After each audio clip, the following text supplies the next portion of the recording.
And we are live. With me today, I have two community contributors. Let me just get them in here a second.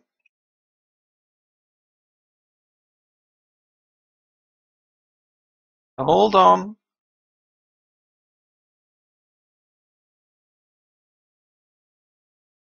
There we go. Welcome back. So with me, I have the Overlord and Billy No Mates. Are you guys there? That was a spontaneous start. Yes, it was. Yes, hey, hi, I am here. It's the best way to start, you know, just go straight into it, you know, just no buffer. It's like me, Billy, being behind the curtain, prepping a bit for the show, and then all of a sudden the curtain just goes up and I present to you the Exactly. That is how I describe it as well. So welcome on, you've both been on this show a couple of times. The Overlord, you've been on this show every single episode, I think. Not like the first ones, those you were alone. Yeah, it's true. But you've been on for most of them anyway.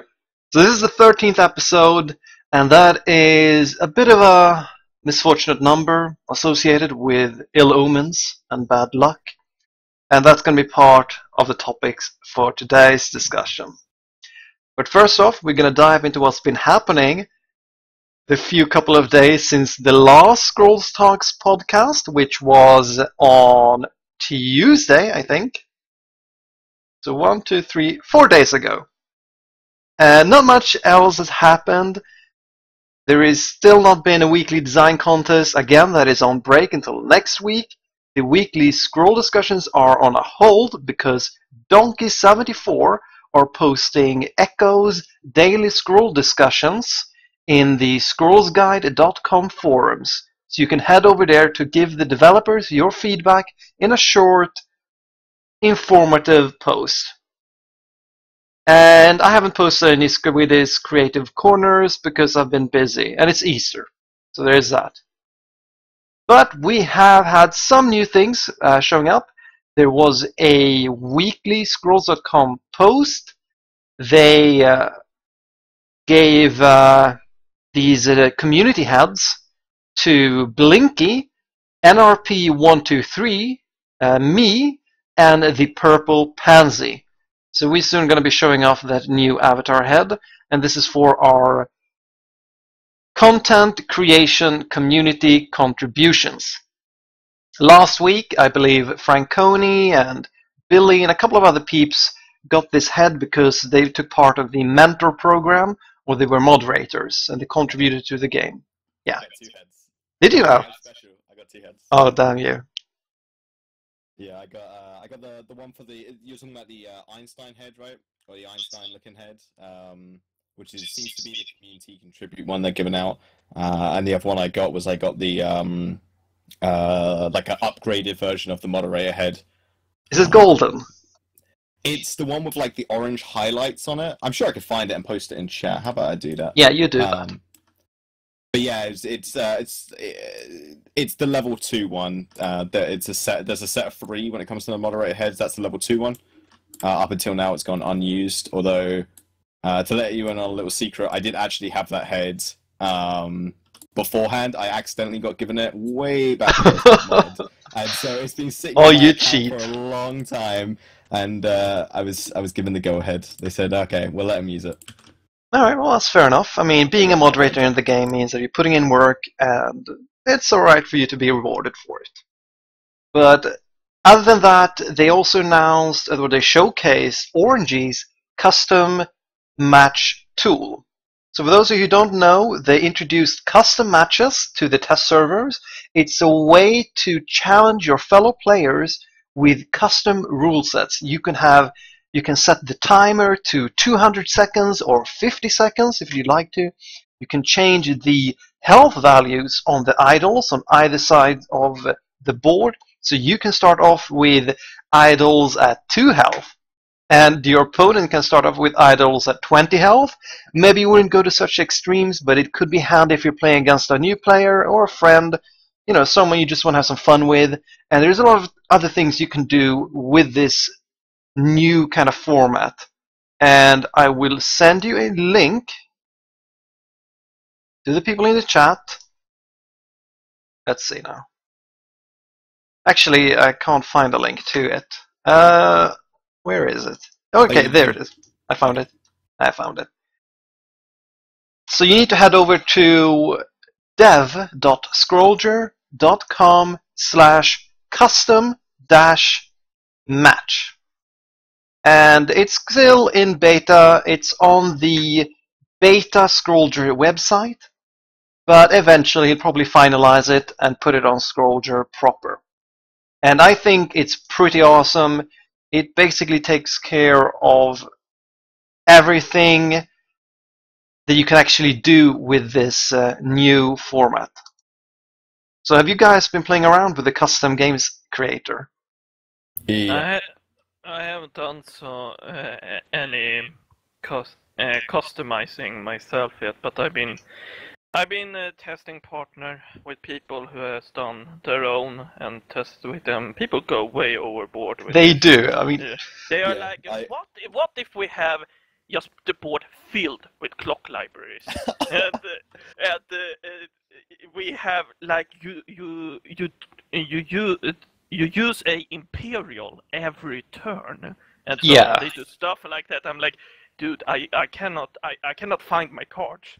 So this is what me and Simon got on the day it was added, which is unfortunately the only day I've had that I've been able to get on the test server to actually play around with this. But we got on it, and the first day we found a really fun thing to do was just to pull up, the wiki where it has, all the cards listed, and literally just roll a dice, and then whatever it lands on, you just pick that associated with the criteria, right? So if it's like a spell, you roll dice, you get a spell. We got Stagheart. Not Stagheart. We got God Hand. And then we rolled dice again, and we got 2. So every 2 turns there was a God Hand. Oh, right. That's a cool way of doing it. It was a lot of fun. We got one of them. We got Quake and Stagheart. So every unit came on the board with Stagheart, but it quaked every 4 rounds or something like that. So everything would just die. But because it had Stagheart in play, it was like if you could spam out enough units, you would survive the quakes. It was a lot of fun. It really was a lot of fun. Yeah, I mean, you can go really crazy with this, but I also think the potential is there for very minor game changes. You can just play relatively normal multiplayer, but with a much faster clock, like at 60 seconds or 75 seconds. You can also decide which player goes first, which will be really important in tournaments. Huge. And this has been asked for ages, and players are finally getting it. And I think this will be used in every tournament for just that purpose, being able to decide who goes first. I mean, the Psych I was thinking about last few days, and like I said, unfortunately, the test server hasn't allowed me to get on because there's that annoying bug right now. But Psych I really want to work on, I really want to, talk with a few people about and finalize is I want there to be almost like a tournament go-to preset, which maybe makes the clock slightly lower, like a competitive mode, you know what I mean? Where it's the game's maybe slightly faster, or maybe, we might change some of the idle damage or something like that. I feel like the potential to really come up with an interesting competitive format that isn't the norm is there now, and we should definitely look into creating such a format for the game. And just having the ability to pick who goes first and stuff is going to really help. Even the tournaments that don't decide to go all the way with these custom matches. I mean, the potential is endless.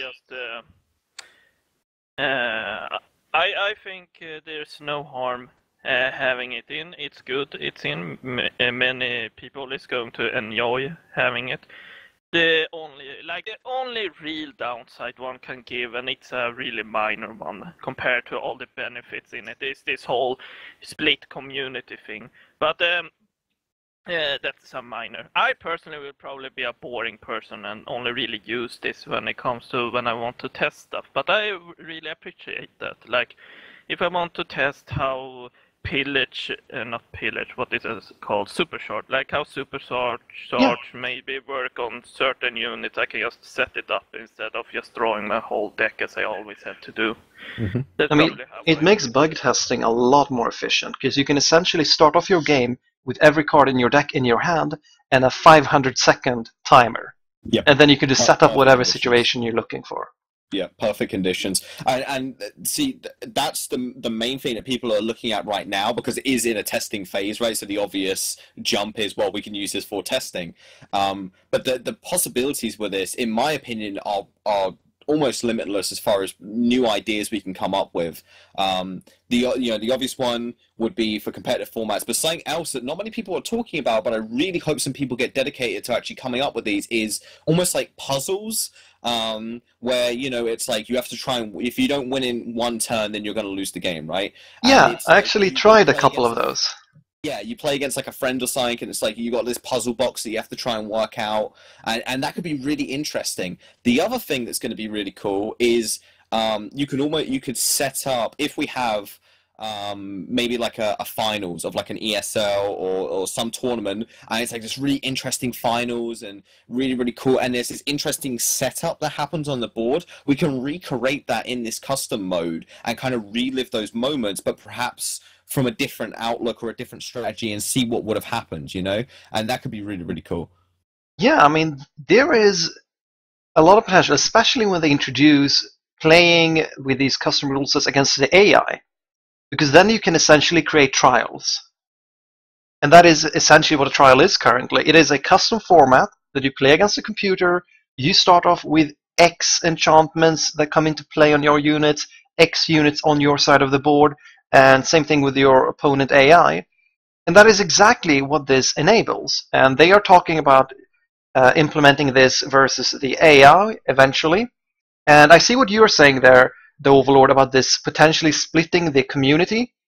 But I think so long as it is limited to just challenges, that is the downside currently with the custom game creator. You need to actually challenge someone. So you can't go into a queue and automatically find someone. And that, I think, it requires more investment. So I don't think you'd have to worry about that too much just yet. Yeah, it was not something I worried about. It was just that I threw out, like, if we're gonna give some kind of negativity about this, I guess it will be this. Otherwise, there's like no negative outcome from having this.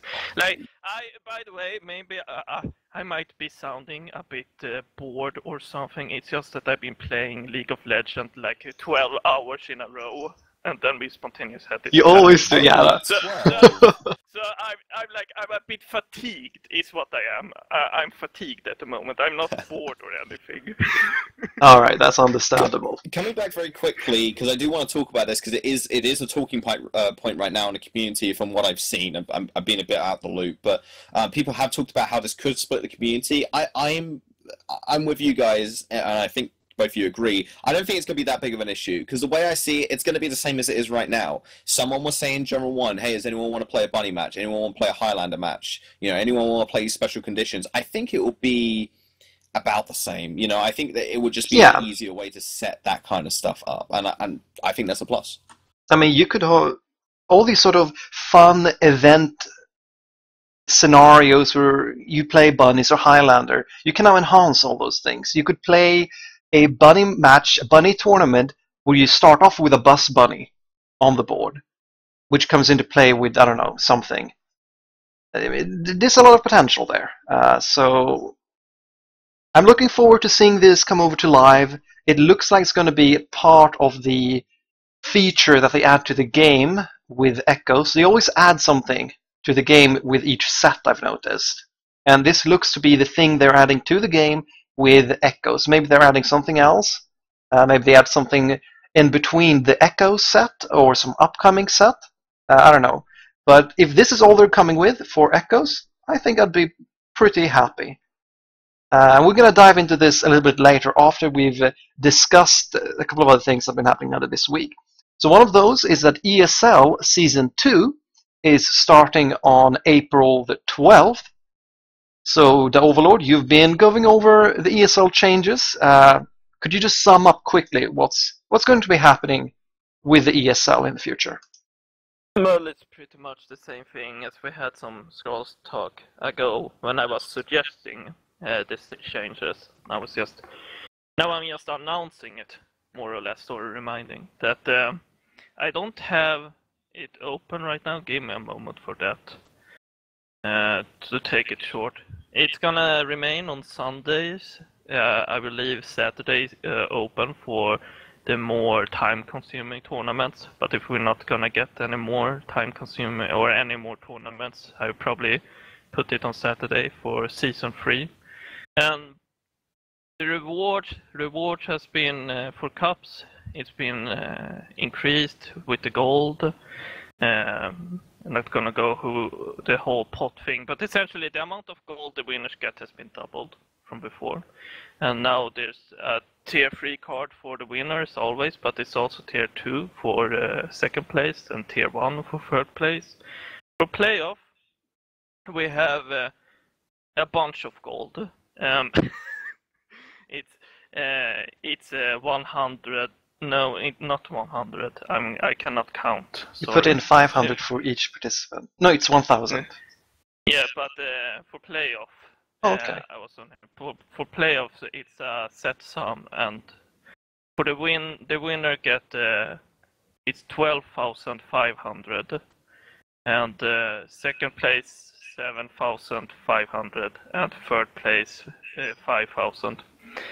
And the top 4 of playoff receives a tournament head, as always. Also, the winner of playoff will get €100, about equal to like 10 pizzas or something.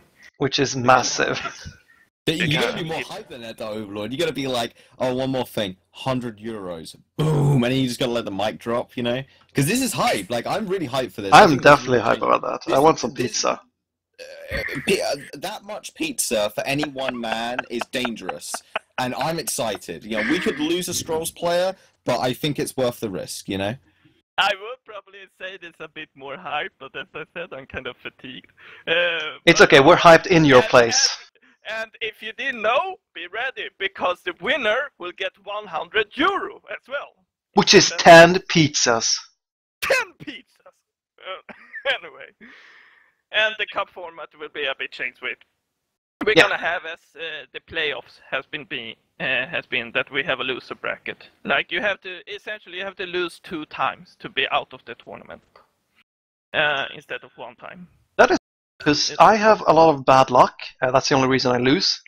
Nice. All right. So now I'm guaranteed to win the whole thing.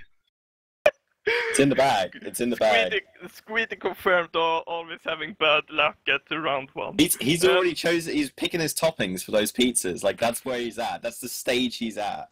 Yeah. I mean, you can already send me that €100 now. You know, save everyone time. Exactly. And I won't go too much into detail about this one, but we're gonna have. If people like Squiddy who don't understand seeding, I will take it short again. No, don't.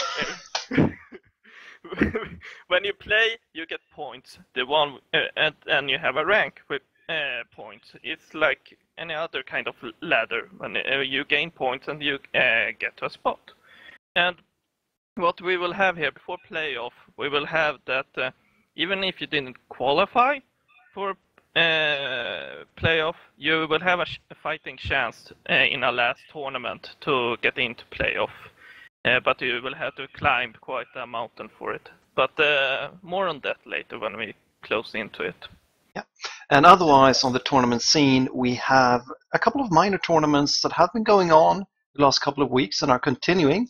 There is the Friday Minion League, which is, I think, on some American time. I don't know exactly when. I think it's every night at 10 or 11 p.m. American time, which is like one of 3 time zones. I have no idea. And you can only play in common scrolls in that tournament, which I think is pretty neat. There's also tomorrow a tournament, the 10th Elimination Tournament, which is a pretty unique tournament in that you don't win games normally. You are instead encouraged to do as much idle damage as possible within 10 turns, and then the game ends. So the person that has been dealing the most idle damage will win that match. And that will take place 17 p.m. GMT. So that's tomorrow. And I believe that's the only tournaments coming up the next couple of days. So let's actually go ahead and talk about the Echoes scroll spoiler. I'm just going to bring that up on the stream. This was shown yesterday in the weekly spoiler post, and it's called Steelwood Dedication. I can see your face. Yes, you can. I can't unfortunately bring up your faces because we're using TeamSpeak because we're lazy. Yeah, setting up cameras are really bad. So here it is. Lazy, that's it.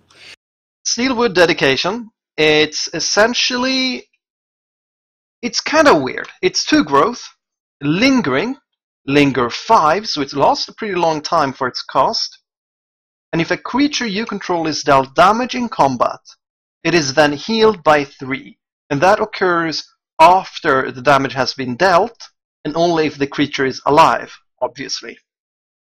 You can't, if you're at 1 health, and you run into a spiky 1 thing, survive it. It doesn't work that way. According to Atmas. So, repeat that?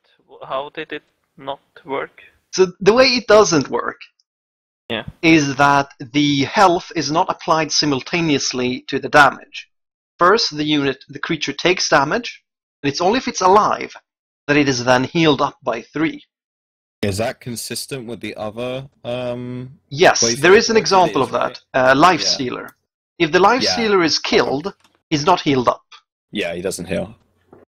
So it works pretty much like a Life Stealer. Every creature on your side of the board gains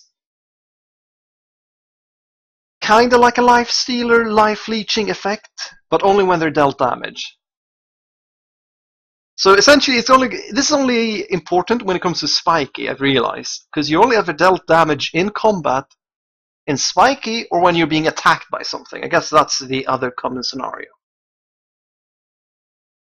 I am curious about if this will, when it comes to Scrolls awkward turn magic it do, that will you get healed if the opponent supercharge you? As supercharge is not really in combat, but it has this weird turn phase thing. Yeah, I mean, I don't like that they're returning to the combat use. I think this would be a lot easier to understand if you just said if your unit you control is dealt physical damage, it is then healed by 3. Because they don't want it to be healed by spell damage and poison. And I just think saying physical damage takes care of all of that. Yeah, well. Yeah, there's not really too much to say on this. I mean, I haven't seen it. This is the first time I've seen this. You haven't seen the spoiler? Since this is right, yeah, because I've been away. Like I haven't been here, so a lot of the newer cards. This was announced this Friday. It just went right. You missed the giant hype train and all the you missed the blinky scandal. You missed a ton of things. Yeah, oh no, I was there. For April 1st. Are you talking about? Because I saw the Reddit stuff going down. Oh, April 1st? No. There was nothing happening. Like when this was shown yesterday, it was like a massive blinky scandal, and Obama had to intervene and all kinds of shit. I was away saving the world, so I missed it was Badgerata stuff. Badgerata stuff. Well, either way, when I look at this and I see this, I the first thing I'm really happy with is something that might not be obvious straight away is that they specified it as creatures instead of units, which is it's really good they did that because that's a very easy pitfall for them to fall into if they had specified it as units, because then you would run it in like with energy structure. Be super annoying to deal with. Oh my god, Waking Stones with this. Good job to Mojang for avoiding that pitfall, is the first thing I say. Apart from that, though, I only see this being ran in late game growth decks, even though it's Yeah. quite a low cooldown. I don't see it being run in aggro. I just don't. It's not really a point, in my opinion. But even with that, I only see it in the extreme late game decks where the units have a lot of HP, the Jarl decks, with big units that have 5-6 health. That Yeah, I can take mean, a hit. this does. I don't think this is worthwhile running if the majority of creatures in your deck have 3 health or less. Oh, definitely not. Yeah, Because definitely they not. will Have probably to be well over they 3. will be killed before this effect actually activates. You need something at 5 health or more for it to reliably activate, heal up, and make it really hard for your opponent to kill your stuff in combat. I guess that is what it does. It kind of forces your opponent to either really focusing down on a single one of your creatures or play spells. Because if you have something like Great Wolf, 5 health, they run a 3 health 3 attack veteran into that Great Wolf. It's dealt 3 damage. It's down to 2 health. It is immediately healed up 3 again. Like, it completely blocks these attacks after attacks. You need to really focus them down.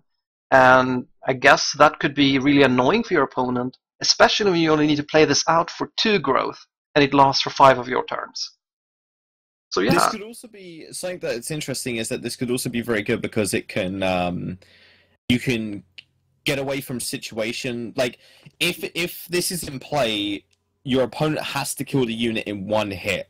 Or else it's not going to be worth doing. So against Order, I can see it actually being quite good, because sometimes you might set up a Relentless unit to go through 3 or 4 units, and that with this card in play, it might disrupt your movement to where you wouldn't be able to chip them down, then Relentless through them all, because of the fact that there's a healing effect in play. So I could see it having some good use there. I think the problem is there are some recently revealed Echo Scrolls that give crazy amount of attack to certain factions. Like, there is Favored and in Order. I'm not sure if you're familiar with it, Billy. I'm sure if I saw it, I would recognize it, but okay, it's that thing that the names and stuff are nowhere near my head. It gives you attack equal to your order, or 3 order. It's worth mentioning. It requires Dominion, but it's still very strong. Okay, that's a little bit better. So you can get up to 12 attack on a Relentless unit pretty easy, and then something like this doesn't really do much.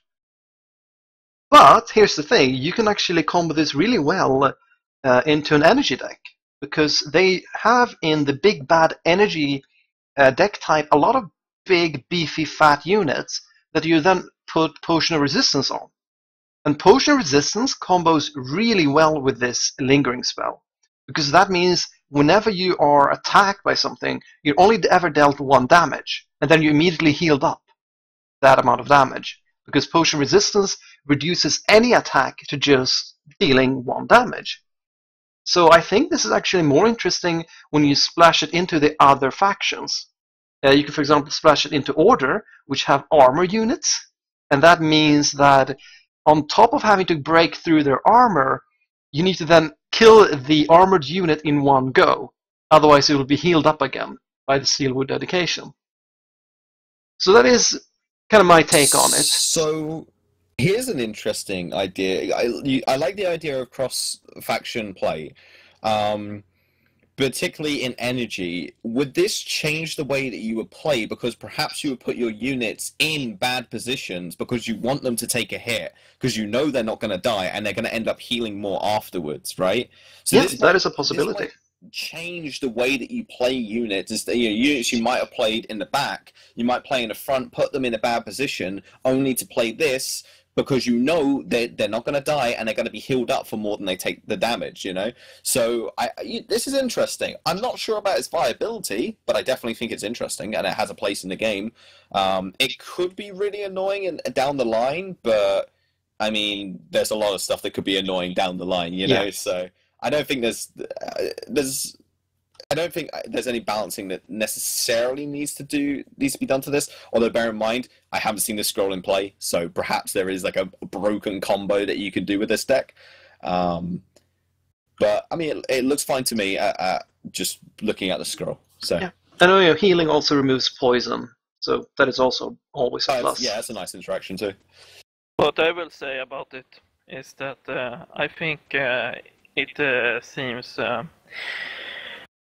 Well, it's not too exciting, but it has a good place in the game, and it's balanced and fine.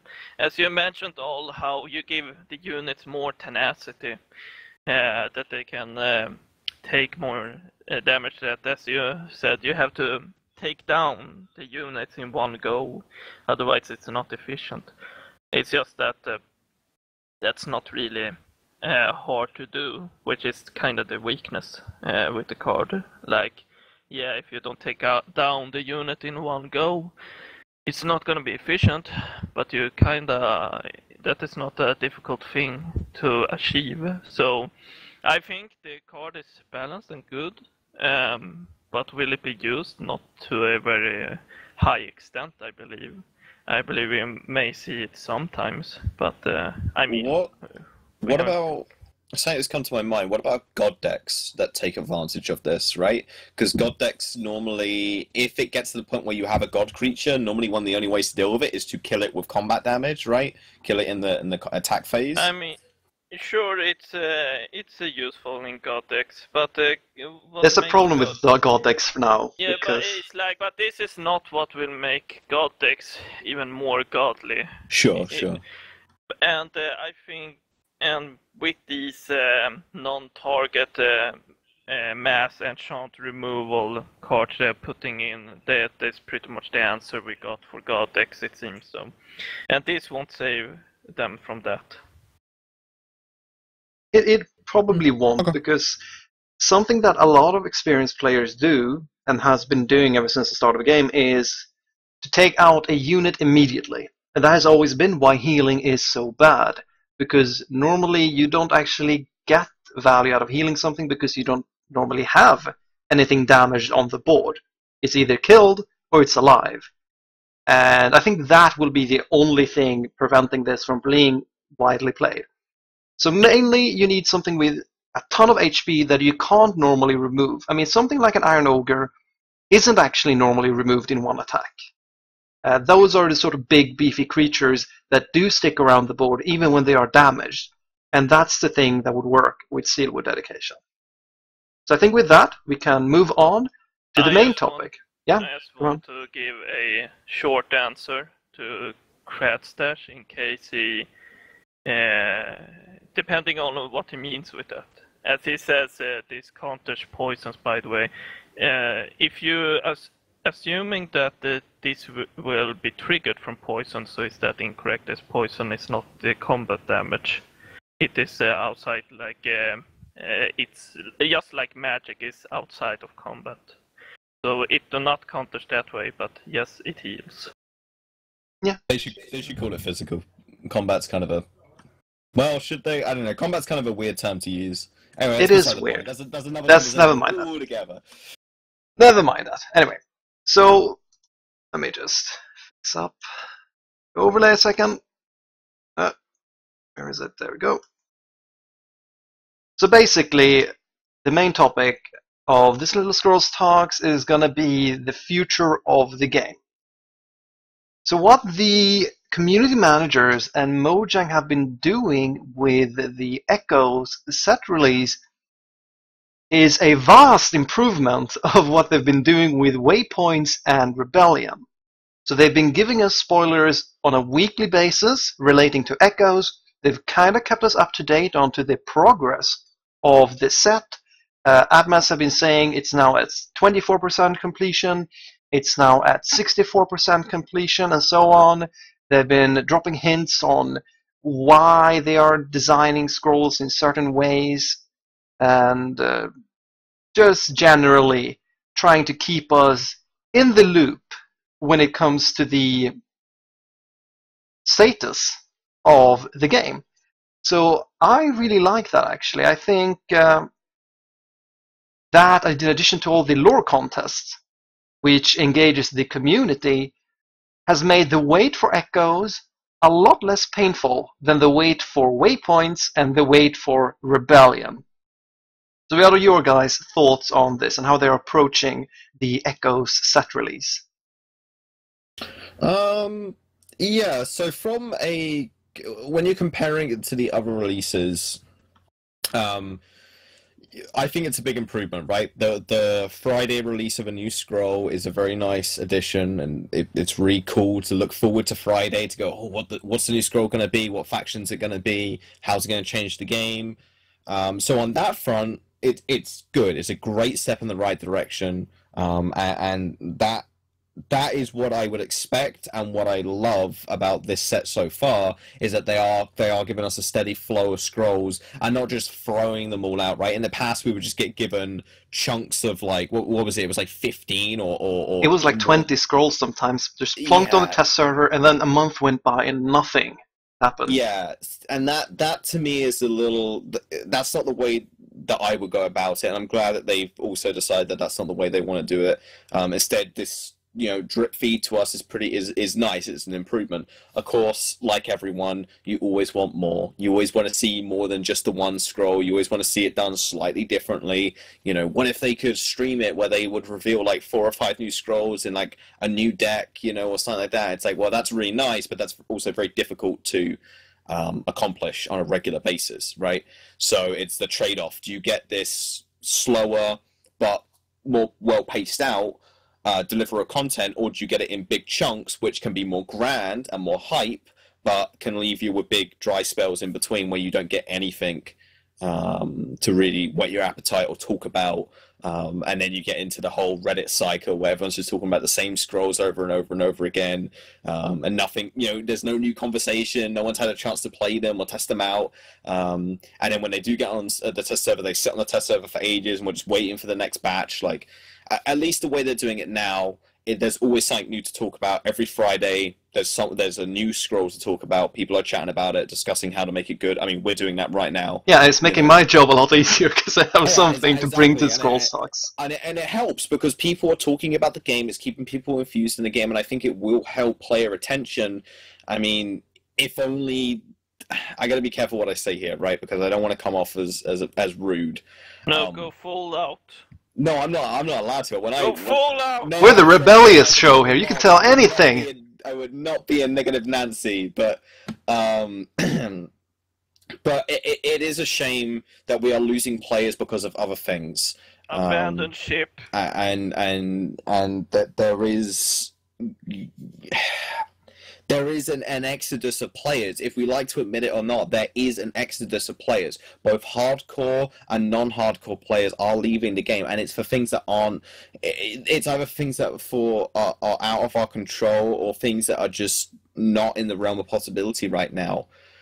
It's frustrating, and I understand why people are leaving. And in fact, I don't blame people that want to leave. I think if you aren't enjoying the game, if you're saying like I'm not enjoying it, then go and try something else. Go and play another game. Come back to Scrolls in a few months' time. There'll be new Scrolls, a new set. There'll be something to enjoy. It's just difficult, and I think that people on both sides need to understand each other's frustration. The people that are like, guys, come on, just give them more time. Like, honestly, you should expect this by now. We've had this for over a year. Those guys need to understand that the other side is saying, well, hang on a second, this is a multi-million-dollar company that's being bought out by Microsoft. Like, why is there not more resources put behind the game? Yeah. And those guys need to understand the other guys, but and chill out a little and understand this is a game, and these people have lives that they need to live, and they need to be sane in their work, in the work they do, and they need to have a quality control. So things are going to take time. I think both sides just need to take a step back, realize it's a game, which is a really important thing, as some people seem to forget, and then go, okay, what have we got right now? What can we work with? Let's look to the future positively, opposed to being negative about it. Now, with that said, I am pretty negative about the future, but that's just me. So, Yeah, I mean, something you brought up there, the exodus of veteran players. It's been actually pretty noticeable to me. I've noticed a lot of great players that just aren't around as much. And these are players that are streaming a lot, that are very active in the community, that contribute a lot to the community, and that actually makes it fun to just be around the Scrolls community. I've noticed that lately there hasn't been a lot of people streaming. I felt almost like I'm the only one streaming Scrolls at times. And yes, you also stream Takamonkey. I've noticed you, and I've seen that someone else, Waker, was also streaming the other day. But it's not the same thing as it was 2 months ago. Like there's a marked decline there in the number of kind of high-profile players that are doing the sort of streaming, YouTube activity that is required to keep a community interested and engaged in between these major feature or set releases. Mm-hmm. So that has been a bit of a downer for me. And I'll do my best, I'll do some streaming, but it's not fun to stream, honestly. I like to try new games, to jump around between games, and I can't stream Scrolls every day. It's not fun. I think you just hit the nail right on the head. It's not fun when there's no hype to pull from anymore. For me, I'm talking personally here. I have no hype left for Scrolls. And what I mean by that is I still love the game and I still love the community, and I do want this game to be a success, but I have been at this game for a year now, and not since the very beginning, but I have put myself into this game to be a moderator, which has only happened recently, to be fair, but to be a moderator, to cast, to look to expand the competitive scene and tournaments, to be part of the guild and to socialize with other Scrolls players. And it's hard because my hype is it's gone. It's just gone. And when I see other players leaving, I think they're in the same boat as me at this point, where these players are leaving because it's like they've given all they've got, and they've exhausted themselves. Their hype is gone. And if you can't find hype, if you can't find enthusiasm for something that is a hobby, then it becomes work. It becomes a chore. I have to stream, because if I don't stream, no one else will stream. One, for me, is I have to get on. I have to moderate in the times that no one else can be available. Because if I'm not there and something happens, then people might not like the game anymore. People might not like the game because there's no moderators on. Yeah. So I will go on, and I've done this before, and I still do this. I get on when I wake up in the morning. I sit on until about 3:30. I go and do the stuff I need to do in the day, and then I get back and I sit on until like 1 in the morning until another mod gets on. Before I go to bed, I'll do /mods and see, is there another mod online? And when I realized what I was doing, I was like, oh my god, I'm not excited anymore. I'm doing this like a job.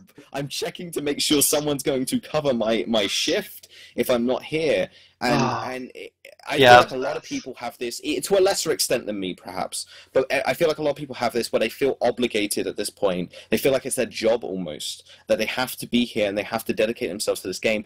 And if there's no hype there, people are just gonna walk away, Yeah, the thing is, there's a laundry list, or at least a long list, of things that frustrate people when it comes to those who have been around for a long time. And it's always good when they are addressed. And as long as there's valid reason behind when they are not addressed, that is fine as well. There's so many personal reasons why some are leaving and some are not.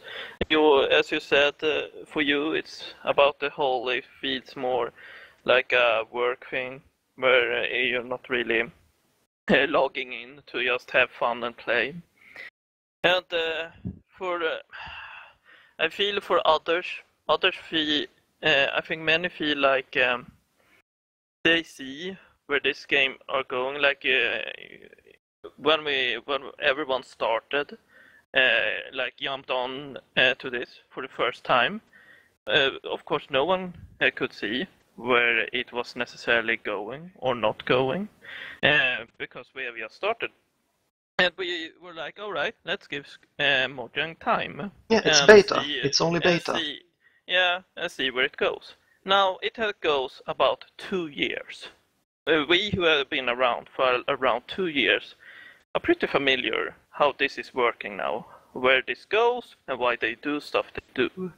And but the most frustrating part is probably when we still don't understand why they do some stuff they do.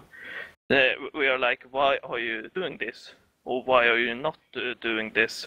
Well, like, and some can say, Well, they want to do this, but they do not have the manpower, and that is true in some aspects. But in other scenarios, I don't remember what specific one it were, but like some weeks ago, they wanted to make a change in something, and everyone were like, "Yes, please, can we have this? Why haven't we had it earlier?" Well, we felt to do it now, and people were like, "Well, are this taking manpower?" No, it's taking like what was it, 30 minutes to implement. Like, so why didn't we have this 1 year ago? But all right. And the things like that frustrates many veterans, and Yeah. many are simply getting kind of tired of it. And I sound like a massive negativity man, but I will say many do give the game more flack than it necessarily deserves. I think it is in many aspects going in a good and right direction. I like where it is improved in many aspects. I like how they are sort of addressing this whole how long time the game takes and making it take less of a time without making it too enforceable. And I like it's several. I will leave it there. I several things. I like where it's going, and regarding this whole why don't they have a bigger staff? I don't know. I'm not I'm not the boss. I don't know who's drawing the calls there. But I and one has to ask still, like, even if they were like 200 guys, would they be able to? So the game would be in a state within like a year that it otherwise would be in like 10 years or something. Would that still be a game that would be a booming success? I'm not so certain of that. I think, I mean, you brought this up, you kind of touched upon it, and I think the main reason a lot of the experienced and a lot of the veteran players are leaving the game now is that they've finally realized that Mojang won't be putting any more developers or content creators, artists on the Scrolls team than are currently on the Scrolls team. We're always going to have around 5 people. I don't even know if there's less than that or more than that. I think so. Don't quote me on this, and I apologize for my ignorance towards the subject because I really don't know because I'm not that up to date with the inner workings of Mojang. But I know they've had a net loss of people working on the game. I think dedicated there's like 4 people working, and I think they pull from other departments and also pull from outsourcing to get Yeah. the extra little bit they need. Yeah, I mean, I think that that's really what's been happening here. People have for this longest time been thinking, okay, it's only beta. You know, the game's going to become a success. We're going to get more developers. They're going to up the content releases. We're going to get 3 sets a year, maybe, from the 2 that is currently the case, and maybe they will see more developers as the game become larger through, I don't know, Humble Bundle or being dropped on iPad, and that will boost the sales, and then they will add more developers to it, and we'll finally have the game that we want. I mean, that I think is what's been pushing off a lot of these older veteran players. They're finally realizing that this Scrolls that we have currently, with about 2 sets released every year, is what's going to be the case for Scrolls for the foreseeable future. I mean, I've kind of come to accept it. We're not going to get more than 2 sets a year. So again, I'm trying not to be a negative Nancy here, and I say this because I care, but I feel like a lot of those players they've given up the benefit of the doubt at this point. You know, when I talk about the hype to pull from, it's like I feel like a lot of players, and I'm speaking for a lot of people here. So this is not, it might not be what anyone's thinking, right? It might be like only 1 or 2 people, or it might be just what I'm thinking, or whatever. I think that a lot of people gave them benefit of the doubt. It'd be like, oh, just wait until the next set, then things will improve. Just wait until the next set. Just wait until Decay's release. Just wait until release happens. Just wait until the marketing push. And I feel like the marketing push one is a perfect example. People were some people were so hyped up about it. They were like, it's finally going to change, guys. We're going to see a marketing punch. We're going to see the game on iPads. And finally, it's going to become this big, massive game that can compete with MTG or Hearthstone. And we are finally going to get more developers. And that just didn't happen. Well, I will say, and if we're gonna be like, well, why right now are many of, like, we always had this shitty retention when it comes to when we get the new players, like about 90% of people who buy the game leaves the game, like within a week or something. And but the veterans been, for the most part, they've been around, and yeah, we will. Some come and goes, but within 2015 here, so to speak, we had quite a lot that has been starting to leave now, and it's pretty much, I would say, because the game is released. Like we released the game. We released the game, and so everyone like, all right, this it is now or never. And for many, they were like, okay, it became never. Yeah. Yeah. I don't want to criticize. Okay, whatever. There's another conversation for another time. We're not here to talk about the faults of the Scrolls team and the mistakes that perhaps have made, or maybe the good decisions. But I think you're right on the money there. Before release, there was always release to look forward to. There was hope. Exactly. There was always that. No, it's a real thing. If we're real talking here, if we're talking real. It was for a lot of players, and even myself. I was like, okay, well, we haven't released yet, guys. We still have that push. We still have that threshold. Now, to be fair, that threshold is an invisible threshold because the game was pretty much released. All right, when you're selling into beta, it's pretty much released. Let's be honest here, right? If we're not mucking around, if we're not talking BS here, the game was already released. But a lot of the veterans, and I was one of them, right? I'm completely in this boat. I always had that hope. I was like, man, when they release, that's when stuff's going to get real, guys. That's when we're going to compete with Hearthstone. Maybe I didn't think that, but I hoped that would be what the case was. The problem is, though, is that, again, I'm not going to talk about release as far as was it a success or a failure, whatever, that's beside the point. I think once it came and went, and we didn't see that huge increase in players. We didn't see that, sudden we're competitive with the big TCGs. We're up there with the big boys. When that didn't happen, I think a lot of people just gave up hope, and either immediately or very quickly afterwards, or now we see more and more people just leaving, veterans leaving. Because they don't have anything to look forward to. That last bit of hope is gone, And it is a very doom and gloom thing to say. It really is. But it's the honest truth, is that people were holding out. I was holding out. Many other people were holding out for release to be that beacon of light, a beacon of hope we always had on the horizon. And when it came and went and it didn't turn out the way we thought it would, then...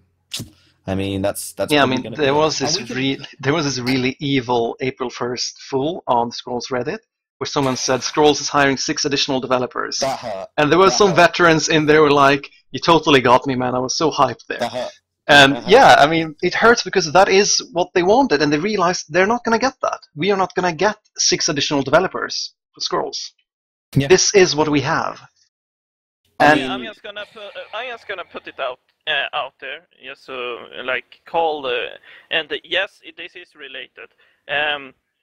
It called maybe Blizzard staff lazy or whatever. I don't think they are, but just saying, Blizzard, their content for Hearthstone is maybe around double than Scrolls. For at least what I've been tracking, and they are around 30 staff. That is more than double of Scrolls staff. So I'm just saying, adding 6 more guys do not mean we're gonna have double the content. That's not necessarily how I think it works. But I think for a lot of people, that is the new beacon of hope. Yeah. Is the developers will turn this game around. I'm saying people, I believe, sometimes have a little wrong perspective. Like, I'm gonna say, I have no clue how it works honestly to make games, but if something I've learned when it comes to any kind of job is that just putting in a lot of more guys won't necessarily make things go faster. But I definitely agree they need more staff, but that sort of ain't gonna happen, it would seem. And yeah, you're right on the money with the whole lost all hope thing. It's sad, but it's true. For lack of a better word, but I think it's applicable though. It is applicable. You have to admit. Yeah.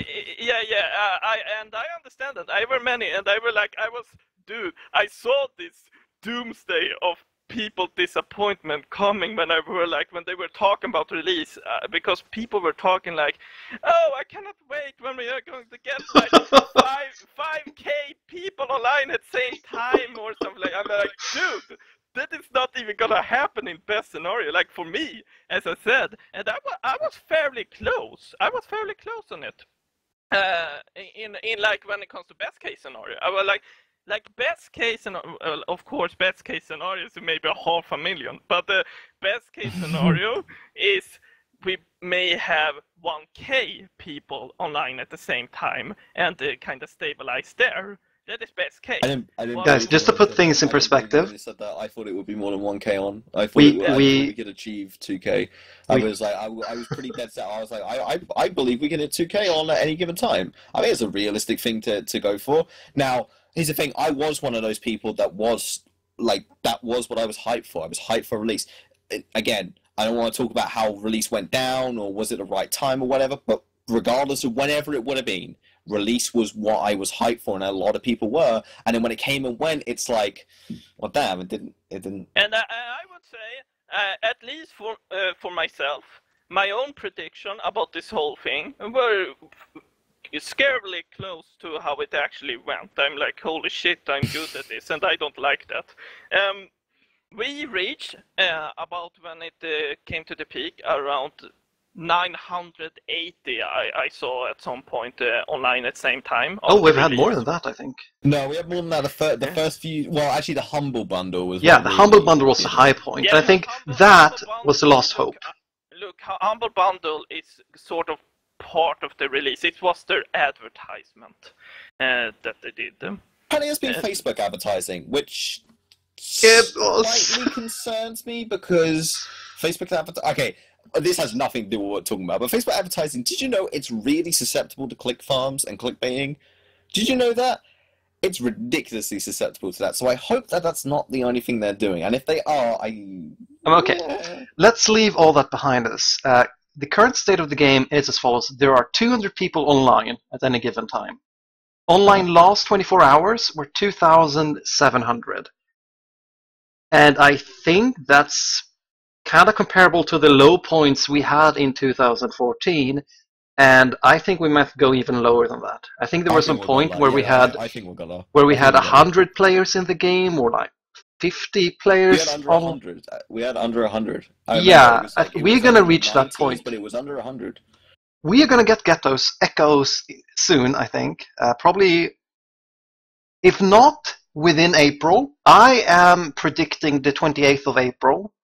For the release date for Echoes. If we don't get it done, then it's going to be in May, guaranteed. But we're probably going to get maybe 400, 450 players online at any given point, and that's me being generous. But after Echoes, we are going to see the worst time ever for Scrolls, because that's going to mean 7 additional months until set 8 is released. I actually said there's 2 sets every year.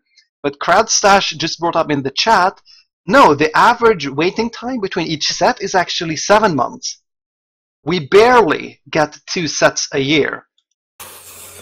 So things are going to get really bad after Echoes when we have to wait around 7 months for set 8. And we will no longer have any release dates to look forward to. We won't have any advertising pushes that we can put our hope towards.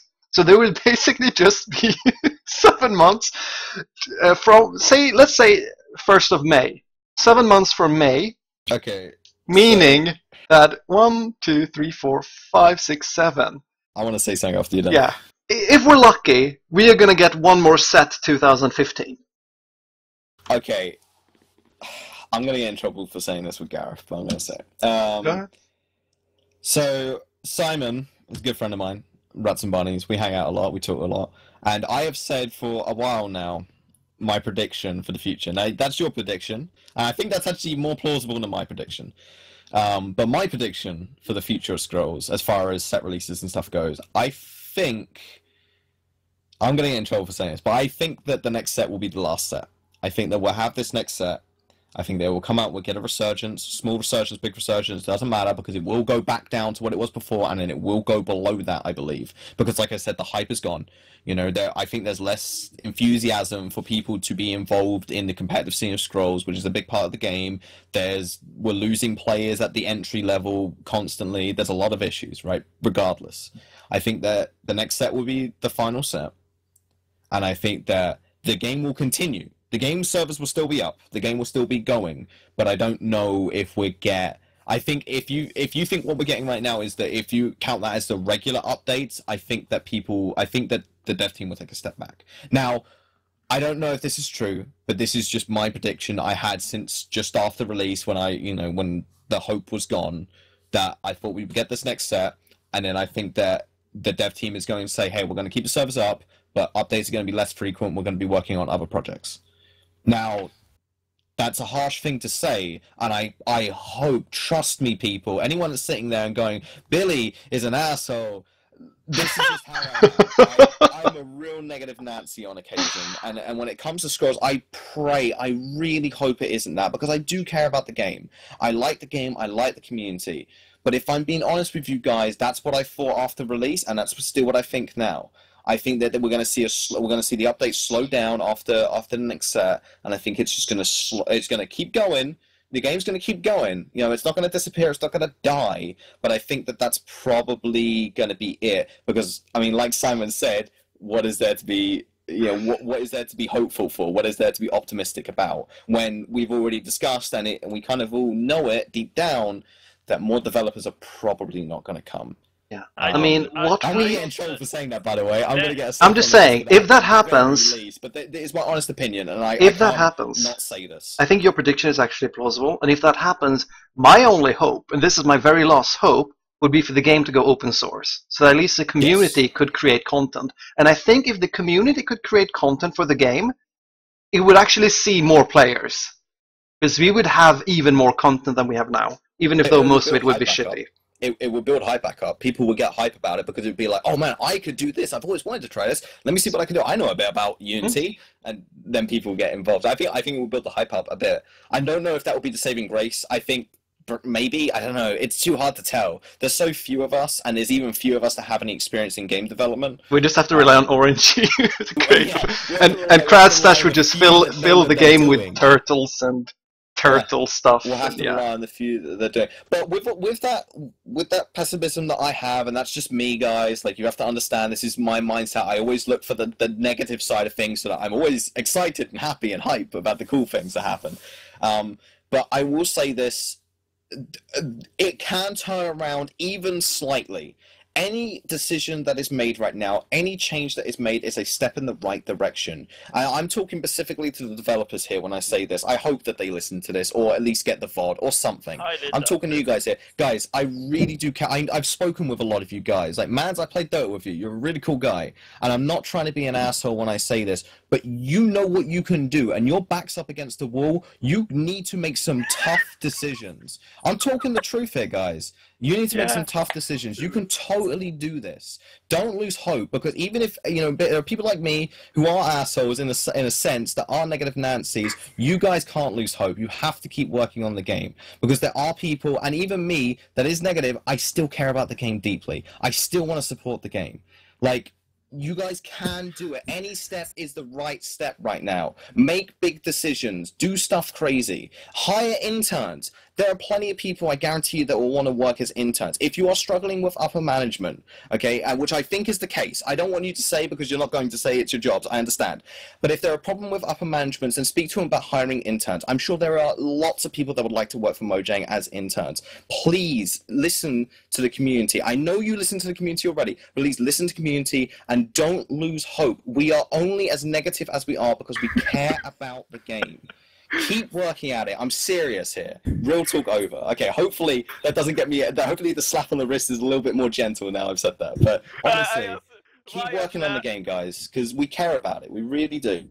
Why I'm laughing is just I love the fact that your pep talk is like, look, don't lose hope, box. Trust me, it is very easy to lose hope when everyone is so down and everyone's lost hope. It is extremely easy. I've been there, even in the Scrolls community. When people start to get negative about stuff, you know, I'll be honest, when people were getting negative about Dragon Ball and stuff, it became very difficult for me to find enthusiasm for it. It became very difficult for me to find hype of any kind. Tell me all about it. To want to work on it. I'm bringing back that word. To work on it at all. But they can do it. Seriously, they can work on the game. They just can't lose hope. They have to work on it. They have to refine that light, refine that fire. If they have lost it, I don't know. I haven't spoken to Mans or Carlizer or Poi or any of the other people that work on the game on a regular basis, day in, day out. But you guys got this. You just got to do your job. You know what you're doing. You're great at making games. You made a great game that lots of people like. Just do your best, guys. Seriously. Alright. I think that deserves an applause. Because that was a really good speech. I'm gonna come back tomorrow. I'm gonna have messages of like, you know, Atmaz. Not that they would do this, but Atmaz and Simus Growing will be like, "How dare you? Like, you're done, Billy. You're done." But no, honestly, guys, you know what's up. Real talk over. Real talk over. You are rating the people who are watching this too high. I don't think any important person is actually watching this. I'm watching this. Are you calling me unimportant? I'll mail it to him. I'll print out a DVD and I'll send it to him. Alright, anyway, if I'm not gonna go into a Obama speech about the whole thing, but this is what I will say. And if you find what I say negative or positive, up to you. I will say this. It's fairly easy to turn things around, and I say fairly. I'm not gonna go into every detail. I could go into every detail, but you would all be bored, so I'm not going to.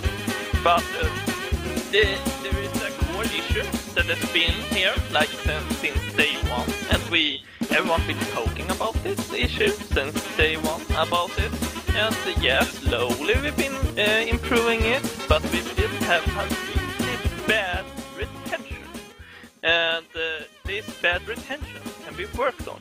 If we would one day be able to fix that retention with all kinds of stuff that I can make a whole list of things. I would say, just do this and retention would be much better. And I've been doing it. That's like what I do. I send feedback on what they do with it. That's up to them. And if we would be able to fix retention, this game is probably in a pretty good spot. We just need some kind of exposure again. Send this game to some kind of YouTuber who is willing to test it for a sum of money or whatever. And I think, yeah. Let them test, give it some exposure, people come back, it has good retention that time, because that's what I said when they came to release. I said to them, look, we're probably gonna have a huge influx of people with release, and especially with the Humble Bundle, we got a huge influx of release, but the retention is still a drop of like 90% within the first weeks. Is that music still going? Sorry, is that music still going, Squiddy? No, it's gone. Okay. So, like, they are not going to stay around. So yes, you get your short money for it, but you're not gonna get your long-term money for it with this whole charge thing they are doing. No, I love the charge thing. Like, that's one of those things we've been asking forever to have customized idols. We finally got that. We're getting awesome. it. I like that. We just have no players to buy it. Yes. In all honesty, I think the foundations for a excellent digital TCG is there. We have this cash shop, which is very fair. It's only cosmetic stuff that you really need to buy with shards. You can get every card in the game just by playing gold. And I think just turning the game as is now into a free-to-play game would be enough to retain players. At least get more players and then attempt to retain them through some other measure. If we go free to play, and that is another way to make it to give it exposed, but if we go free to play, it's gonna happen a bit the same thing as happened when Humble Bundle. We're gonna have a spike, a pretty heavily spike with people trying out scrolls. We're gonna go. I am going to guess with a free to play.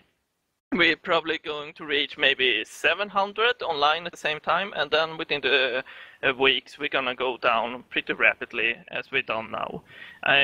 What we need is several changes within the game to help the retention. Like when people come online, they have jackass knowledge of what to do. It's extremely confusing. It's not explaining well. If you've ever seen any of these videos with people trying it for the first time, they understand jack shit of what is going on. And it's not a friendly game because it's explaining so little. And even us veterans, we are still puzzled about stuff in the game. We're like, why it's a meme at this point. It's Mojang logic. We don't even understand what it is. I would say I were pretty much the one who started with that. I'm not sure if I were first, but I know for myself, I always said, like, dude, I don't know why these things are as they are. I just say Mojang logic to it. It's not logical, but it's logical for them that it's doing all this stuff. And I'm not going to go with that. I'm just saying, it all sounds so grim and dark. But if we do something that make people want to stay around and have and we have a fairly good retention. We just need one more exposure, and like Billy pretty much said, before it was released, it was sort of already released because people knew about the game. You could access the game. The release were just saying, "Hey, remember us, buy us." That was like the release, and we can sort of do that again. We can do again something that will be a, hey, remember us, buy us. But we need to make them stay. And that is the big issue. And we can definitely still pull that off. Yes. Will they be able to? I doubt it. But it's not impossible. It's far from impossible. Yeah, I mean, I think that what they did when they entered open beta was what they should have done when they went to launch, and what they can still do if they go in for a free-to-play relaunch at some point in the future. They had what's this called? Total Biscuit review the game. Hundreds of thousands of people saw those videos, and that is the sort of mind share that Mojang needed for Scrolls to get all of these new players. But we never had an additional Let's Play when Scrolls actually was launched. We didn't have a big streamer or a big YouTuber review the game or preview it. And I talked with Mons. I saw Mons and Carney talk about this, and they were against paying the YouTubers to actually play the game. Yeah, that was. You gotta remember that was mid Gamersgate kick up, so I kind of understand why they didn't do that. Now, I don't want to get people hyped when I say this, but talking of Total Biscuit. There was an account today that got reported for obnoxious behavior called Total Halibut. So maybe, like, I doubt it's the same person, but I also doubt. Yeah, I doubt it's the same person. I'm 90% sure. No, he's actually called Total Biscuit in the game. I'm looking into the account right now because if it is, then I might ask them if they can change their name because impersonation, maybe, I don't know. I'll talk it with some people. And that will be our hope, guys, that he's playing the game again and he's being rude to people and getting reported. So, I doubt it. And honestly, I'm not sure if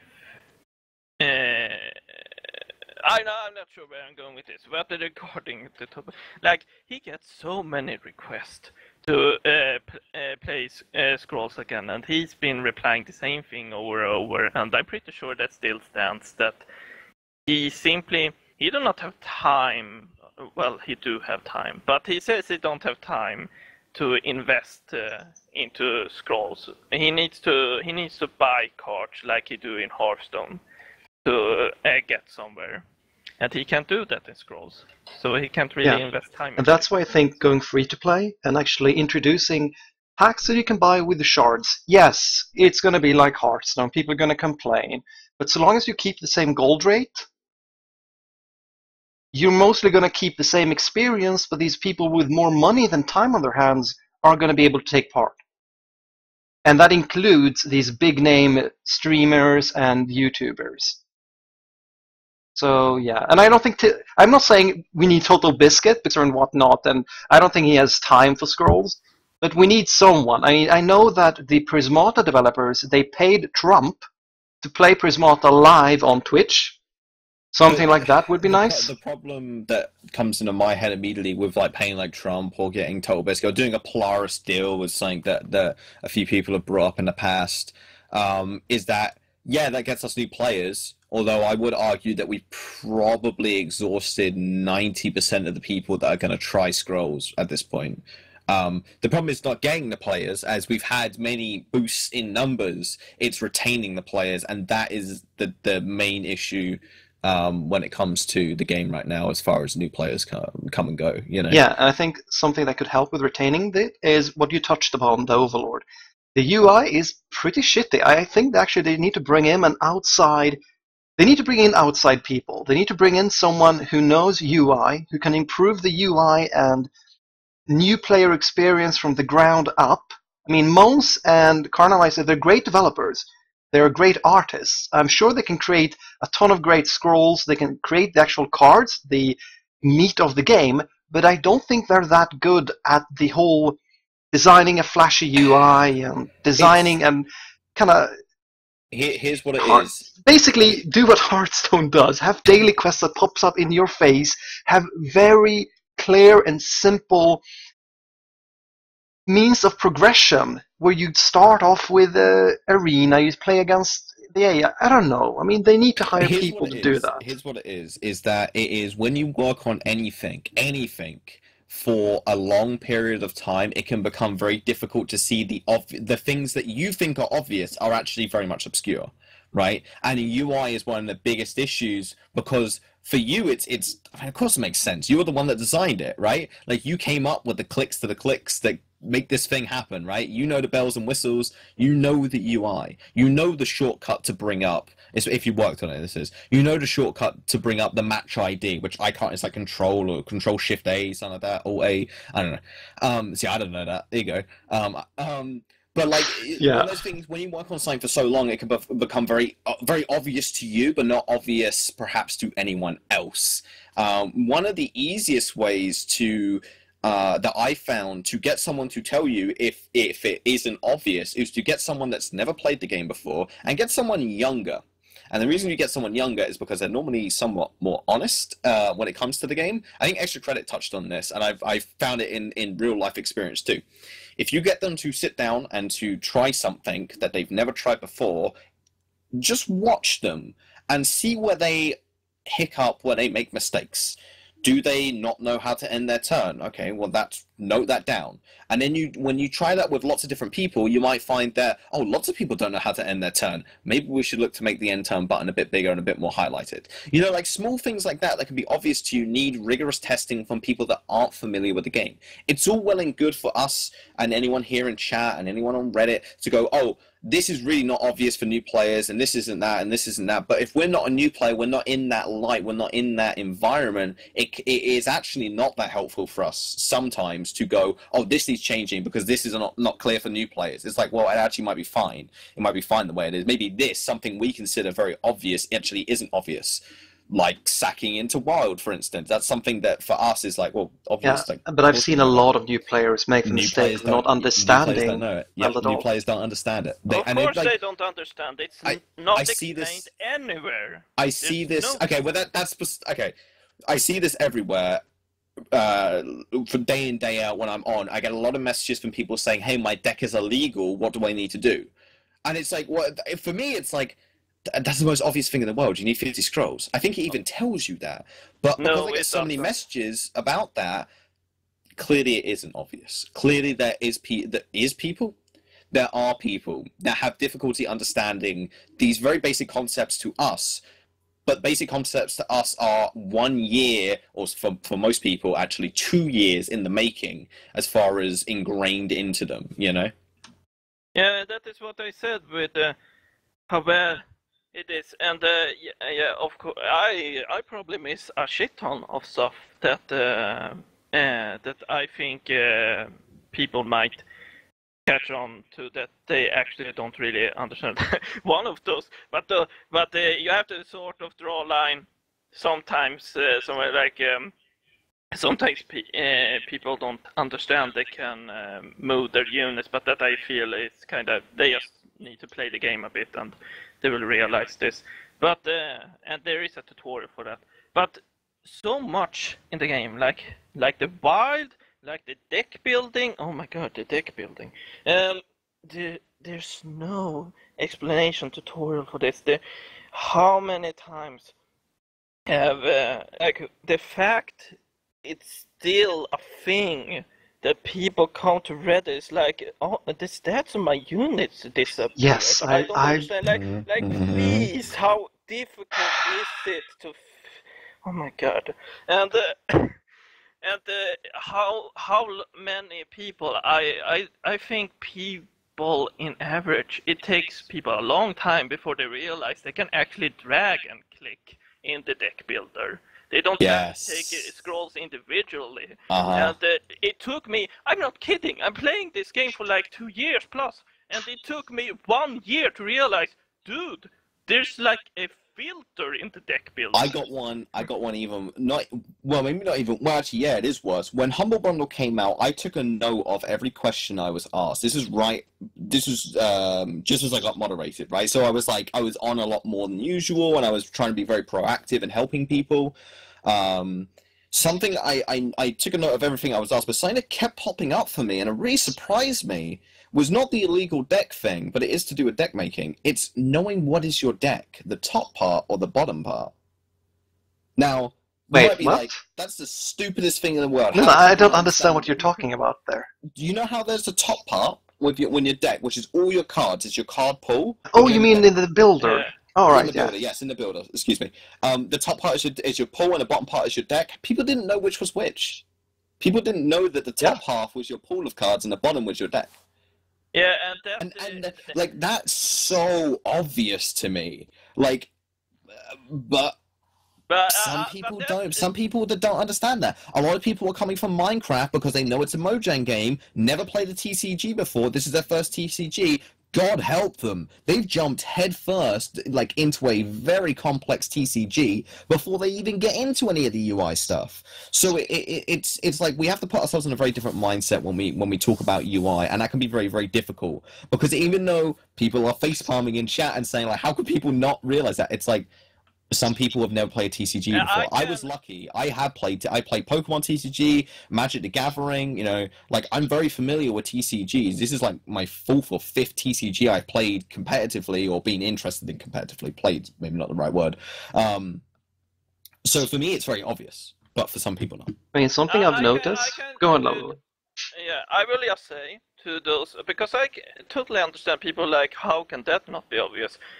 I totally understand those who are confused that this is a start, but this only really happens first time you start to play the game. Because you have to realize, you get your deck.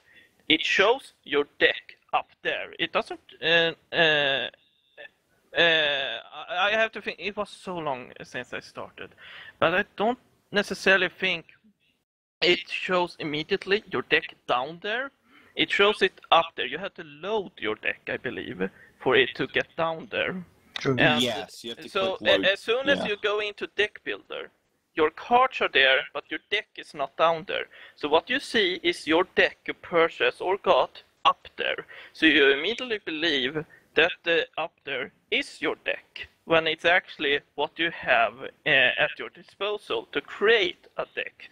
So I can totally understand those who got confused by that. However, that is one of those that you should fairly quickly understand what is going on. But I can totally understand the confusing part in the whole thing. Yeah, and the problem isn't that there is one of these small issues that you eventually learn. It's that there's a dozen more of these tiny little weird inconsistencies and unclear UI buttons or little in-game inexplicable rules or interactions. There's a ton of these little things that I think, when put together, turns to either put off players or just wear them down so that they just lose interest and they. I think you need an outside perspective. I think you need a new developer to come in, take a look at the game, and be like, all right, here's what I would do for the UI, here's what I would do for the new player experience, and just go from there, introduce means of retaining players, maybe some ranked support, daily quests, daily ranked challenges, encouragements to play ranked, because ranked is actually really important for a game to stay alive.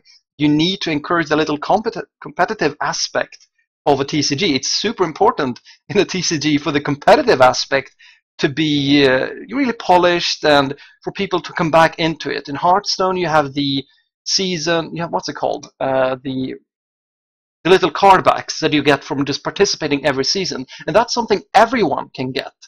It's not like these little. Like currently in the game, there are rewards for playing ranked, but only if you place in the very top. And I don't think that's good enough.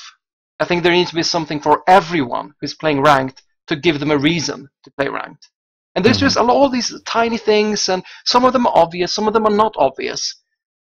But if Mojang can get it right, if they can get all these things in the game, things that help with retention, then go free to play, then actually bite the bullet and pay YouTubers to showcase the game, because that is much better than spending money on Facebook ads. That is way better advertisement, way better PR. And just restart the whole thing. I hope that's not the only thing they're doing. I really, really hope that's not. If you can go and look it up for yourself, people, but please, if you are looking to advertise anything, avoid Facebook. It is extremely susceptible to many issues. I mean, I think the problem is Mojang are great developers, but they're indie developers, and you can't create a TCG using the indie mindset. You can't. You need consistent output, because a TCG lives and dies by how many new cards it gets. I don't think there's any other TCG out there that just have this minuscule amount of new cards released every year. I mean, you can't have a successful TCG while you're treating the game like an indie game. It just doesn't work. You're right on the money. Next to MMOs, TCGs are the hardest games to manufacture and develop. Right? You think of MMOs need constant updates. You think of WoW, how quickly they pump out now expansions for that game, and how many people are working on that game. You know, not just expansions, but add-ons, just free add-ons that they add to each expansion on top of, you know, the base game. TCGs are the next one, right? Behind MMOs is TCGs, because they need constant updates, especially digital ones need constant balancing. You know, if it's in a physical space, it needs constant ban list updates. And we have the benefit of being a digital game, you know, so we have an easier job of, we don't need ban lists, for instance, which means that smaller card pools can be a little bit better, right? Because you can just nerf a card, even if it isn't any good anymore, right? If you nerf it into infinity, at least it isn't broken, and at least it's still a card that can be used, right? Whereas when you ban a card, when you say it's not allowed in competitive play, then it's like a hard stop, you know, like you can't use it. So we do have benefits of being in a digital space, but that doesn't mean it's any easier. It's just a different kind of difficult. You know, we have to balance cards instead of ban cards. We don't have to set up venues for public tournaments. We could set up online tournaments. But if there's no infrastructure there, then it's almost a bigger problem than public tournaments, because with no infrastructure for tournaments to be held, it could be very difficult, right? Which means that outside sources have to be involved, which is where ESL and community tournaments get placed. Like, The thing is that I don't know if Mojang really realized how much they were taking on with Scrolls, and how much they bit off when they went into the TCG market in a very competitive time in the TCG world. Right now, if you're a TCG fan, like, and you only play Scrolls, you're missing out, because there are so many good games right now. You know, there's Duelist, which recently has been gaining a lot of popularity. Obviously, it's Hearthstone. Magic the Gathering is doing great right now. I think the meta in Magic the Gathering is really fun for non-competitive players. I don't know for competitive players, but for non-competitive players like myself who like to play every so often, it's really good. Pokemon TCG has had a resurgence and is doing absolutely amazingly. The competitive scene is great, even though we're seeing, you know, the same sort of decks we saw a few years back. It's gotten a resurgence from a lot of those old players. Like, the TCG market now is not flooded as such, but it is in the sense of the games that are out there, the TCGs that are out there, are really good right now. And because they entered into such a competitive time in the market, when there are a fair amount of other games here, it's a real tall order. Yeah. And a lot of games are going to fall by the wayside. I hope Scrolls isn't one of them, but I mean, a lot of games already have. Fairy, I believe it was. I never got into it, but I believe that went back into closed beta because it was just struggling to get money and resources to develop that game. There's a few others that also kind of disappeared or you know have stopped being updated, but the server's still up. You know, as I mentioned earlier. So I just hope that Mojang can iron out these little problems, because, you know, people are only going to commit themselves to maybe 1 or 2 TCGs, and that's it. And I hope that Scrolls is one of them. Yeah, because at the end of the day, I think that Scrolls at its core is, to me, the best TCG out there. I absolutely love the concept of having this tile board of your cards being so much more than just cards. They are representations of creatures that you control, your little army. And I absolutely love that aspect of Scrolls, and it has kind of put me off other TCGs that don't have these creatures on the board. The sort of Yu-Gi-Oh! I would like to call it the Yu-Gi-Oh! Syndrome, where you play a card and a little creature pops out of it. I love that about Scrolls. So I really hope that developers can just get things together, swallow your pride, accept that maybe there are some faults and some flaws with the approaches and the methods you're taking. They're great developers. I mean, I am really impressed by the content output they have with their 5 developers or so, compared to something like Blizzard, who have like 30 people working on Hearthstone, and they only really have, okay, maybe double or triple the amount of content. So all things considered, I think the developers are doing great, but they're not doing it the right way. They're just making it so much harder for themselves. I mean, the devs, unfortunately, none of the developers are here. But if and again, I really hope they listen to this. I hopefully, Squiddy, afterwards you get the VOD and you put it up on YouTube, because I definitely want to make sure that the devs. I'm gonna put this up. Yeah. Is that, you know, you should understand, if Mans or Carlines or Poi or anyone else is listening to this, Atmaz or CV Scrolling, if you're listening to this and you're thinking, you know, like, they've been really critical and stuff, and the whole community's been critical, it's like, again, it comes back to we're being critical because we care about the game. You know, we want to see the game do as well as we can. We all have our own unique ways of doing it. Stuff I would do, no one else would do. So, you know, we're trying to tiptoe around certain subjects and certain things because we're really trying not to offend you, because we don't want to offend you. We really think you have a great game on your hands. I'm not going to go into that long speech like I did earlier, but, you know, just understand we're not trying to insult you or cause any beef, or there's no PJ Salt, all right? No Salt Stream right now. I mean, the Salt Stream died when Lancer left Scrolls, okay? I am trying to insult the living shit out of you. I am Mr. Rudeness himself. Anyway, no, of course not. I believe we are, that is up to Squiddy, but I believe we are reaching to the end of this cast. And that we have. I mean, we have... I just like to put this in there as my sort of, my last words. Because tomorrow you'll announce that you're quitting Scrolls. Yeah, exactly. Well, that was a great send-off, guys. I'll see you in Hearthstone. We'll be back next week for... We'll be doing Hearthstone Talks. Yeah. I haven't played it before, but I'm going to try it out, and we're going to come back and we're going to talk about some of the cards from the latest expansion. Blackrock Mountain. Yep, look forward to that. Look forward to that. Go ahead, No, Double but Lord. seriously, yeah. I said this quite some time ago. Like one of the big, there's several things that is needed to make the retention much better, and we talked all about how it's not clear in several aspects. But one of the important things you need to make someone get into the game and start to be invested into the game is to have them slowly progress into the game and understanding how the game works. And that is why it was so important for us to have some sort of campaign. The trials are not a campaign, damn it. We needed a proper campaign where you start small and you start to build yourself up and understand more one aspect at a time of the game, and then you're ready for some really ranked combat and so on. Yeah, I mean, ideally the campaign is the tutorial of the game, instead of the really clunky tutorial we have now. Yeah, but we didn't get that, and I mean, of course, I'm kind of disappointed, but it is what it is, and the game came into the state that I sort of expected it to. So that's what I have to say. Okay. I think that, yeah, with that, we can probably end the stream. And yes, it has been slightly pessimistic, but hopefully also hopeful, positive. We are hopefully ending this on a positive note. I think that Scrolls is a great game. The Overlord, please calm down. It's not going to end this way. Don't worry. I think that there is still hope for the game.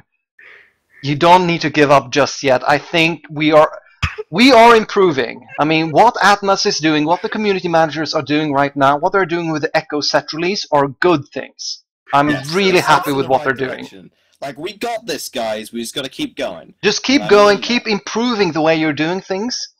And, you know, hopefully in a year from now, we'll be on ScrollsTalks episode, someone help me, 70-something, and, you know, everything will be dandy.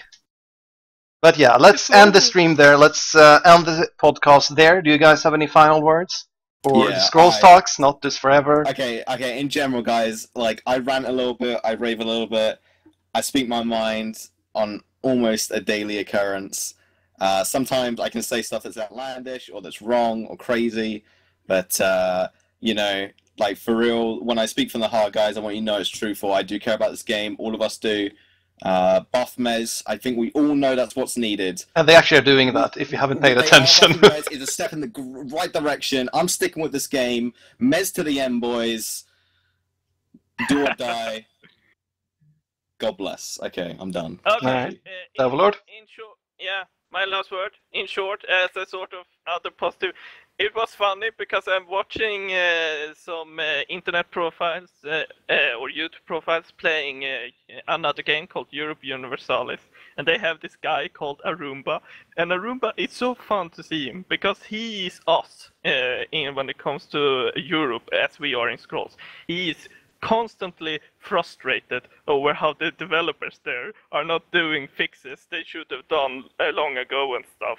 I'm like, I can totally understand this guy, but I personally always have fun in Europe and have never really thought about the stuff he brings up. So maybe it's similar to other guys. They're just having a big fun with our game. Or Mojang's game, it's not ours, people. But I do think, though, Mojang has made it clear they want us to treat us as our game. That's why they're doing all these lore contests. That's why they're taking the community advice so daily. No other developers are doing this, or doing what Mojang are doing. No one is a bit of a stretch, but few, yes. No, I would say no one. I have never seen a TCG where a player can submit a scroll and have it enter the game. Are we limiting it down to TCGs? Yes, TCGs. Okay, User then it's entered probably your no channel. one. Franconi, leave. Don't come in here. It's too late, Franconi. We're wrapping up. What? We're done. We done! Can we kick him? Kick Franconi. Kick the Frank! We're done, Franconi. You're here too late. Goodbye. Bye. User disconnected from your channel. What were you saying, It's all Overlord? It's all falling to pieces. It's all falling to pieces. We should end. We should Yes, just end now. we should end there. Alright, guys. Thank you so much for tuning in. I hope you enjoyed this little podcast that actually was an hour and a half, I think.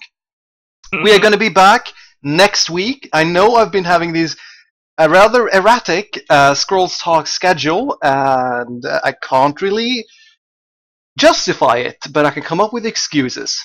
And basically, I'm lazy and I can't be arsed with It's a bad excuse. Squiddy, it doesn't work. I've tried. That's an explanation, not an excuse. No, it's an excuse because I'm lazy because it's still dark outside. It's not summertime This is just a medical yet. condition, okay? Yeah, Like, so I'm just- bear with me, guys. Bear with me. It's hard work to produce a podcast of this Clinically caliber and lazy, guys. professional. Then say Design. you're tired, you're exhausted, you're fatigued, not that you're lazy. Oh my god. Let me do it for you, Squiddy. Squiddy is trying so hard right now to deliver quality content with the Overlord and myself that it wipes him out for weeks at a time. I mean, it's lucky he can even show Sure. up to us. So, round of applause for But Squiddy. in my defense, Thank you. there has been a Scrolls Talks for every week of this year. In average, if we're talking average. On average, yes. Yes, because when you miss, you done like 2 in a week and so True. on. I'll make sure that it's going to be There's going to be 52 Scrolls Talks by the end of the year, even if We the are not game very finishes up in July. I'm going to We're not continue very with it. good at We're going to be closing doing the daily. stream. We're going to be doing like the 40 days leading up to New Year's where we do a Scrolls Talk every single day just Yes. to catch up. That's going to happen. I look forward to We are that, not- guys.